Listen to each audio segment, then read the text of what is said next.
বহুকেইজন ছাবস্ক্ৰাইবাৰে সুধি আছিলে যে APDSLত আমাৰ যিটো আগতে মোবাইল নাম্বাৰ ৰেজিষ্টাৰ্ড হৈ আছিল সেই মোবাইল নাম্বাৰটো আমি কেনেদৰে চেঞ্জ কৰিব পাৰিম বা নতুন এটা মোবাইল নাম্বাৰ আমি কেনেদৰে ৰেজিষ্ট্ৰেশ্যন কৰিব পাৰিম। বহুতৰে প্ৰব্লেম আছিলে যে মোবাইল নম্বৰ ৰেজিষ্টাৰ কৰাৰ ফলত আগতে এইটো সেইখন সিম বন্ধ হ'ল, পইচা নভৰাৰ ফলত বা বিভিন্ন কাৰণত, গতিকে নতুন এটা মোবাইল নম্বৰ আমি আপডেট কৰিব লাগে। এতিয়া মোবাইল নম্বৰ ৰেজিষ্টাৰ কৰিলেনো কি হয়? মোবাইল নম্বৰ যেতিয়া আপোনালোকৰ ৰেজিষ্টাৰ থাকে তেতিয়া আপোনালোকে ইলেক্ট্ৰিচিটি বিল কিমান আহিল আৰু যেতিয়া আপোনালোকে বিলটো পে' কৰে, মোবাইলতে হওক বা আন কোনো থাৰ্ড পাৰ্টিৰ দ্বাৰা যেতিয়া আপোনালোকে বিলটো পে' কৰে, পে' কৰাৰ পিছত সেই বিলটো পে' হ'ল নে নাই আপোনালোকৰ মোবাইলত মেছেজ আহি যাব। সেইবাবে মোবাইল নম্বৰ আপডেট কৰাটো অতি প্ৰয়োজনীয়। মোবাইল নম্বৰ আপডেট কৰিবৰ বাবে আপোনালোকক প্ৰথমতে এখন ফৰ্মৰ প্ৰয়োজন হ'ব। সেই ফৰ্মখন কেনেদৰে পাবা মই ভিডিঅ'টোৰ শেষত আপোনালোকক জনাম। ভিডিঅ'টি শেষলৈকে চাই থাকিবা। ইয়াত লিখা আছে চোৱা Assam power distribution company limited application form for mobile number update. এই ফৰ্মখন মোবাইল নম্বৰ আপডেট কৰাৰ ফৰ্ম। ইয়াত লিখা আছে to the sub divisional engineer APDSL। ইয়াতে ছাব ডিভিজনেল ইঞ্জিনিয়াৰজনৰ নামটো জানে, আপোনালোকে নামটো ইয়াত লিখি দিব পাৰে, নিদিলেও কোনো কথা নাই। নেক্সট আছে subject application for change of mobile number against electricity connection. Respected sir madam. ইয়াতে নেক্সট আছে আই। ইয়াতে চোৱা খালী ঠাই দিয়া আছে। আইৰ পিছত আপোনালোকৰ নামটো লিখিব। নামটো লিখি থৈ আপোনালোকে বহুতেই ভুল কৰে, নিজৰ নামটো লিখি থৈ দিয়ে।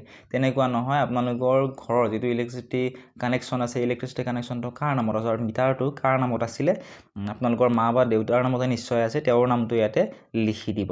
নেক্সট আছে হেভিং কনজিউমাৰ নাম্বাৰ। এতিয়া নামটো কাৰ নামত আছে কেনেকৈ গম পাম? যিখন আপোনালোকৰ ইলেক্ট্ৰিচিটি বিল দিয়ে তাত নামটো লিখা আছে, আপোনালোকে তাত চাই ইয়াতে নামটো লিখি দিব। হেভিং কনজিউমাৰ নাম্বাৰ, কনজিউমাৰ নাম্বাৰটো সেই ইলেক্ট্ৰিচিটি বিলখন যিখন আপোনালোকৰ ঘৰত দিব আহে তাতেই আপোনালোকে কনজিউমাৰ নাম্বাৰটো পাব, তাত চাই আপোনালোকে কনজিউমাৰ নাম্বাৰটো বহুৱাই দিব লাগিব। Would like to request the change of my registered mobile number associated with the above mention electricity connection. ইয়াত কৈছে যে মই মোৰ মোবাইল নাম্বাৰটো চেঞ্জ কৰিব বিচাৰোঁ ওপৰত দিয়া কনজিউমাৰ নাম্বাৰটোৰ। ঠিক আছে। I am submitted this consent letter to update my contact information in APDSL records for effective communication and service related notification. গতিকে এনেদৰে আপোনালোকে কৰিব। ঠিক আছে। নেক্সট আছে নিউ মোবাইল নাম্বাৰ। এতিয়া আপোনালোকে কোনটো মোবাইল নাম্বাৰ দিব বিচাৰে, যিটো নতুনকৈ মোবাইল নাম্বাৰ দিব বিচাৰে সেই মোবাইল নাম্বাৰটো ইয়াতে নিউ মোবাইলৰ নাম্বাৰৰ কাষত দিব লাগিব। তাৰপিছত আছে ID প্ৰুফ ছাবমিটেড। এতিয়া ID প্ৰুফ হিচাপত আপোনালোকে দিব পাৰে voter identity card, passport, driving licence, ration card, BPL card, pan card, photo identity certificate from local competent authority. তো ইয়াতে আপোনালোকে ভোটাৰ ID নহ'লে পেন কাৰ্ড দি দিব। যিটো আপোনালোকে ছাবমিট কৰে ID প্ৰুফ দিয়ে, সেই ID প্ৰুফটোত ইয়াতে টিক মাৰ্ক দিব। ঠিক আছে। ফৰ্মখন যেতিয়া ফিল আপ কৰিব টিক মাৰ্ক দি দিব।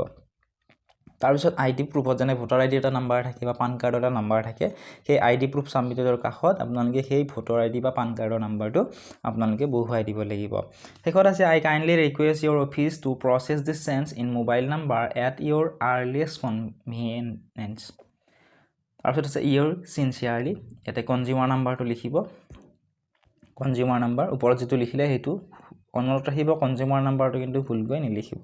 তাৰপিছত আছে কনজিউমাৰ ছিগনেচাৰ, যাৰ নামত সেই মিটাৰটো আছিলে তেওঁৰ চহীটো আপোনালোকে ইয়াতে দিব লাগিব। অৰ্থাৎ আপোনালোকৰ মা বা দেউতাৰ বা আপোনাৰ যদি নিজৰ নামত আছে তেতিয়াহ'লে আপোনাৰ নামটো ইয়াতে দি দিব।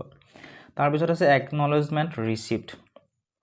এইখিনি আপোনালোকে কিন্তু ফিল আপ কৰিব নালাগে, এইখিনি ভুল নকৰিব, এইখিনি ফিল আপ নকৰিব। তলত লিখা আছে চোৱা NB লিখা আছে, please fill up and submit this form at your respective electric sub division office. অৰ্থাৎ আপোনালোকৰ ওচৰৰ যিটো ইলেক্ট্ৰিকেল ছাব ডিভিজন অফিচ আছে, আপোনালোকৰ ওচৰত নিশ্চয় আছে, তাত গৈ আপোনালোকে এই ফৰ্মখন জমা দিব লাগিব। ঠিক আছে। এতিয়া এই ফৰ্মখন কেনেদৰে পাব এইখিনি আপোনালোকে চাই লওক। ইয়াৰ বাবে আপোনালোকে এটা যিকোনো ব্ৰাউজাৰ অ'পেন কৰি ল'ব আৰু তাত apdcl.org বুলি লিখি চাৰ্চ কৰি দিব। চাৰ্চ কৰি দিলে আপোনালোকৰ সন্মুখত এনেকুৱা ধৰণে এটা পেজ অ'পেন হ'ব, ৱেবছাইট এটা অ'পেন হ'ব। ঠিক আছে। যদিহে আপোনালোকে চাৰ্চ কৰিব নাজানে কমেণ্ট ছেকশ্যনত জনাব, মই কমেণ্ট ছেকশ্যনত আপোনালোকক ইয়াৰে লিংকটো দি দিম। তাৰ পৰা আপোনালোকে ডাইৰেক্টলি এই ৱেবছাইটটো অ'পেন কৰিব পাৰিব। তাৰপিছত আপোনালোকে অ'পেন কৰাৰ পিছত তলৰ ফালে স্ক্ৰল কৰিব আৰু অলপ স্ক্ৰল কৰি থাকিব। স্ক্ৰল কৰি থকাৰ পিছত ইয়াতে আছে এটা কুইক লিংকছ বুলি দিছে। কুইক লিংকছৰ শেষৰ ফালে চাব, ইয়াতে আছে একেবাৰে শেষৰ ওপৰত মোবাইল নাম্বাৰ আপডেট ফৰ্ম বুলি আছে, ইয়াতে আপোনালোকে ক্লিক কৰি দিব। ইয়াতে ক্লিক কৰাৰ পিছত আপোনালোকে এইখন ডাউনলোড কৰি ল'ব ডাউনলোড কৰিলে আপোনালোকৰ সন্মুখত এনেকুৱা ধৰণে এই ফৰ্মখন ওপেন হ'ব এই ফৰ্মখন আপোনালোকে ওচৰৰ যিকোনো এখন দোকানত গৈ আপোনালোকে এই ফৰ্মখনৰ প্ৰিন্ট আউট কৰি লওক প্ৰিন্ট আউটৰ এখন দোকানত যাব তাত গৈ আপোনালোকে প্ৰিন্ট আউট কৰি এইখন আপোনালোকে আপোনালোকৰ ওচৰৰ ইলেক্ট্ৰিকেল সাব ডিভিজন অফিচত গৈ জমা দিব যদি এই ফৰ্মখনো ডাউনলোড কৰিব নাজানে আপোনালোকে এটা কাম কৰিব পাৰে ডেসক্ৰিপচনত দিয়া হোৱাটসএপ নাম্বাৰ বা আমাৰ ফেসবুক হোৱাটসএপ চেনেল টেলিগ্ৰাম চেনেল আদি সমত ফলো কৰি ল'ব তাতো আপোনালোকে ইয়াৰ পিডিএফটো পাব চেনেলটো যদি সাবস্ক্ৰাইব কৰা নাই সাবস্ক্ৰাইব কৰি দিব ইয়াৰ ৰিলেটেড যদি আন কিবা সুধিবলগীয়া আছে কমেন্ট সেকশনত সুধিবলৈ নাপাহৰিব